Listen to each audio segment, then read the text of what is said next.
Assalamualaikum warahmatullahi wabarakatuh. Berjumpa lagi bersama pecinta bola sejati. Apa kabar sahabat pecinta bola sejati? Semoga hari ini kita selalu dalam keadaan sehat walafiat.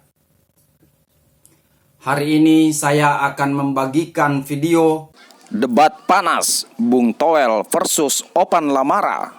Untuk mengikuti informasinya lebih lanjut, mari kita simak videonya bersama-sama. Iya, sebelumnya gue pengen menegaskan posisi saya, Dil, bahwa selama ini posisi saya terhadap sepak bola Indonesia adalah kritis, realistis.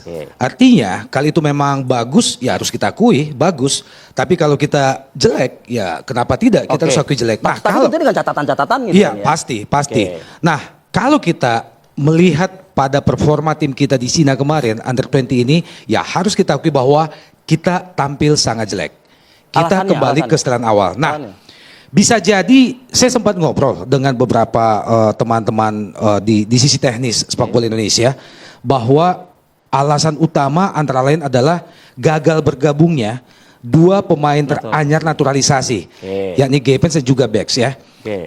Nah, sekarang ya ini juga harus kita kritisi nih. Kok bisa gagal? Bukankah beberapa minggu yang lalu? Kenapa gagal tuh? Nah, itu dia. Kemudian katanya ada perbedaan peraturan antara AFC dengan FIFA, walaupun AFC ini di bawahnya FIFA sebetulnya. Kalau untuk turnamen yang memang diadakan langsung oleh FIFA, waktu yang diberikan untuk pemain naturalisasi bergabung itu adalah 1 bulan, jauh 1 bulan sebelum pertandingan pertama. Tapi untuk AFC itu hanya diberikan 2 minggu. Nah, gagalnya 2 naturalisasi bergabung antara lain karena itu. Mereka diambil sumpahnya kurang dari 2 minggu sebelum kick off pertandingan pertama menghadapi Iran beberapa waktu yang lalu. Itu dia. Deal. Nah, artinya pertanyaan gini, kalau kita mengandalkan pemain naturalisasi, bukankah di fase sebelumnya di piala sebelumnya pun juga ketika coach masih Sintayong ya waktu itu kan pemain lokal semua gitu. Tapi prestasi masih agak lumayan lah begitu. Tidak juga. Kita kalau kita berbicara tuh. Nah, kalau yang sekarang ini kan praktis cuma ada 1. Jadi memang harapan dari tim ini terhadap 2 naturalisasi terbaru ini sangat dibutuhkan, sangat diandalkan. Tapi oke lah, terlepas dari itu anak-anak sudah bermain 3 pertandingan, mereka kalah 2 kali, hanya draw tadi malam sekali, dan hal lain yang agak memprihatinkan bukan hanya penampilannya kembali ke setelan awal ya, khas Indonesia yang kesalahan elementer kerap terjadi. Saya hitung dalam 1 pertandingan lumayan tuh, lebih dari 10 tuh kesalahan elementer, misalnya passing yang sangat mudah diantisipasi, kontrol bola yang bisa sampai 2-3 meter lepas dari kaki, kemudian komunikasi antara pemain yang juga mudah dipotong oleh lawan, bahkan one on one, misalnya lawan Iran, lawan Uzbekistan, kita mungkin kalahnya 80% tuh kalau 1 lawan 1. Artinya secara teknik mungkin tidak terlalu baik dan tidak terlalu bagus begitu ya? Jauh. Tapi itu kesalahan pelatih atau kesalahan pemainnya? Ya jelas pelatih lah. Tentu penanggung jawab utama pelatih. Betul. Ya, pelatih. Kalau kita menilik persiapan seperti yang Fadil singgung tadi, menilik persiapan tim ini misalnya TC jauh berapa bulan sebelumnya. Kemudian mereka juga sudah sempat mengikuti 2 turnamen tidak resmi ya, 1 di Korea. Kemudian yang terakhir bahkan kita membuatkan mereka turnamen sendiri dalam negeri di Sidoarjo. Menghadapi tim yang tipikalnya seharusnya sama dengan Iran misalnya. Sama dengan Yaman misalnya. Syria ya kalau salah. Iya. Pada saat itu kita menghadapi Yordania dan Syria. Nah, sebetulnya tanda-tanda tidak ada progres yang signifikan Udah ini kelihatan mulai terlihat di Jawa Timur itu. Jelas kok. Baik, saya ingin ke Bung Toel.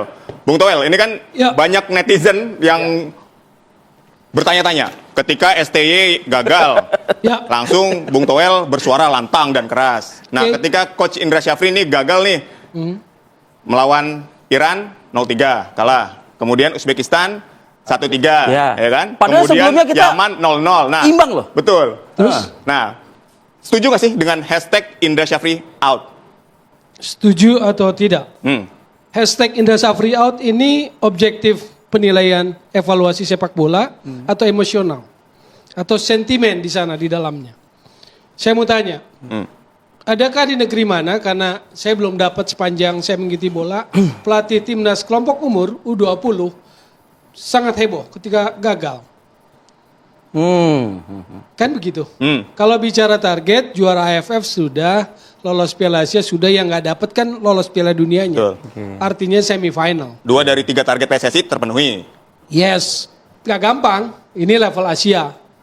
Artinya untuk level AFF, anak muda kita kompetitif dengan segala kekurangannya. Dan SEA dalam Games lah konteks pembinaan usia muda di negara kita.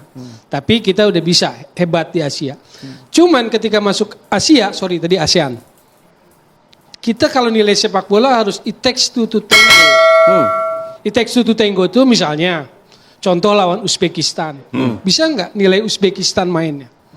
Menurut saya keren. Uzbekistan itu di luar kita punya kesalahan. Oke. Ya. Kerennya apa?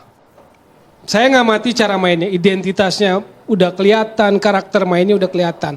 Nomor 5, nomor 6 gelandang bertahan dan gelandang nomor 8-nya keren, pegang bola, nggak dapet kita kalah. Nomor 9, 10 kaptennya sama nomor 7 ngacak-ngacak depan. Nomor 23 strikernya.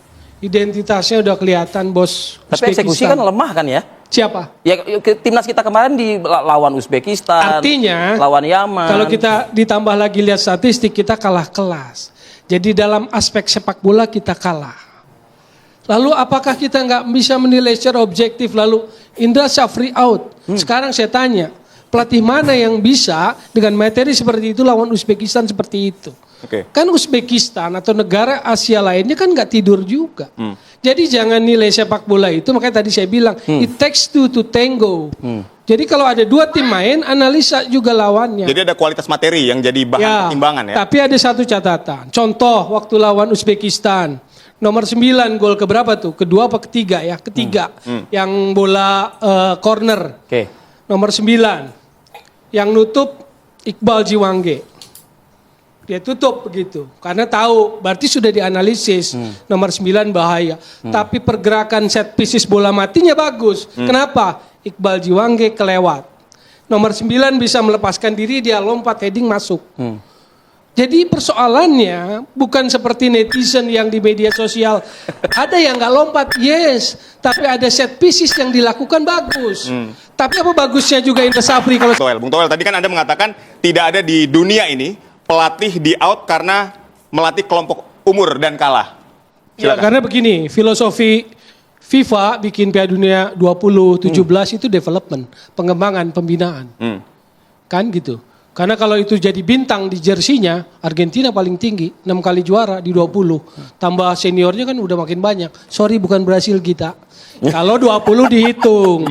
Makanya kan yang paling puncaknya adalah senior. Jadi konteksnya development. Maka pertanyaan saya, ketika gagal di Piala Asia, setelah sekian banyak dia menorehkan, sebetulnya Indra Syafri ketawa nih kalau nonton live langsung ini. Kita malam ini. Towel kok bisa-bisanya bela saya gitu loh.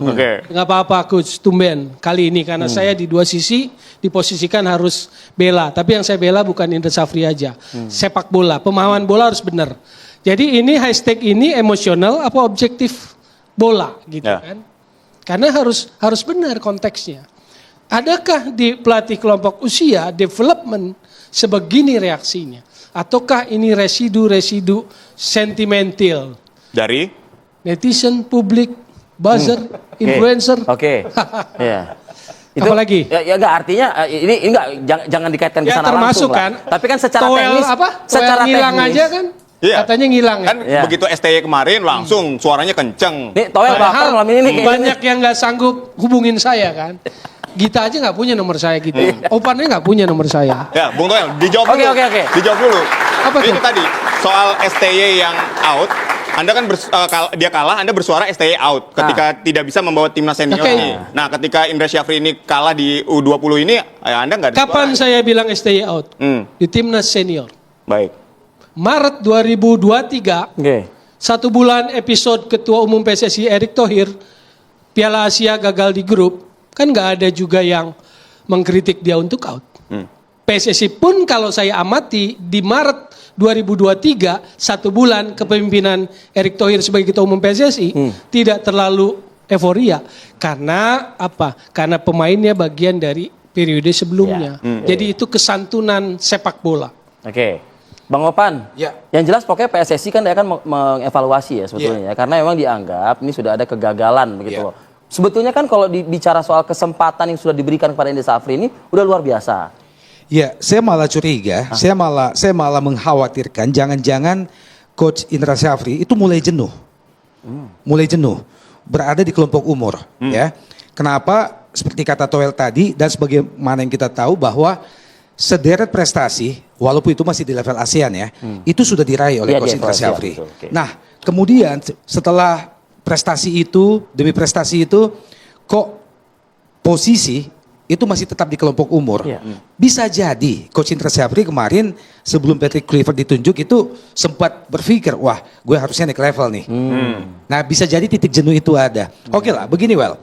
Kalau kita berbicara tentang hashtag ini malam ini, saya kok yakin bahwa tanpa ada hashtag ini pun pasti PSSI sebagai federasi yang Evaluasi paling juga. bertanggung jawab akan melakukan evaluasi. Oke. Karena kalau kita agak sedikit noleh ke belakang, sebetulnya kan target PSSI terhadap tim ini diharapkan lolos ke semifinal sebetulnya di Piala Asia ini, agar kita bisa otomatis lolos ke Piala Dunia nanti untuk usia 20. Itu harapan. Itu harapan kita. Nah, saya tidak terlalu mempermasalahkan Toel tentang Realistis nggak? Nggak apa-apa kalau Oke. federasi nggak Saya- apa-apa.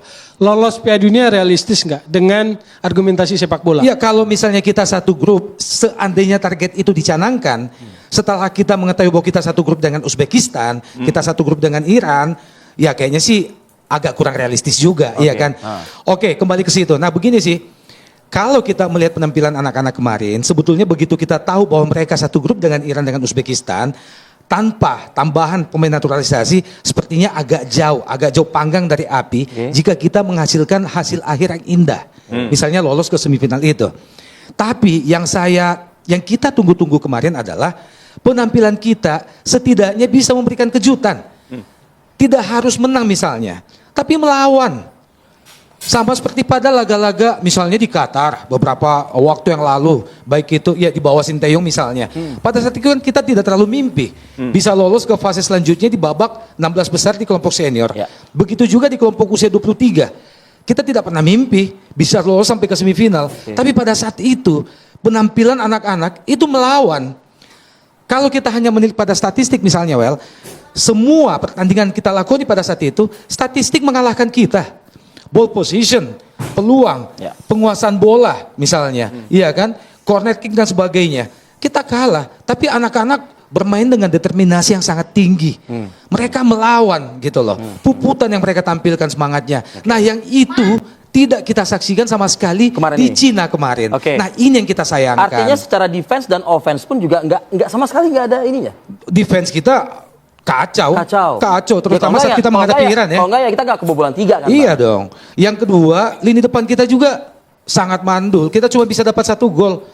Ya, lawan Yaman tadi malam, negara yang sampai sekarang masih dilanda perang saudara bahkan, yang dikucilkan dunia, yang tidak punya kesempatan untuk berkompetisi secara global dengan baik, itu bisa sangat merepotkan kita kemarin. Bahkan kalau kita menilik ke statistik, kita juga kalah tipis sama Yaman. Nah, persoalan ini yang kita sayangkan. Setelah TC berbulan-bulan loh, El. Ya. Itu dia. Baik, setuju. Artinya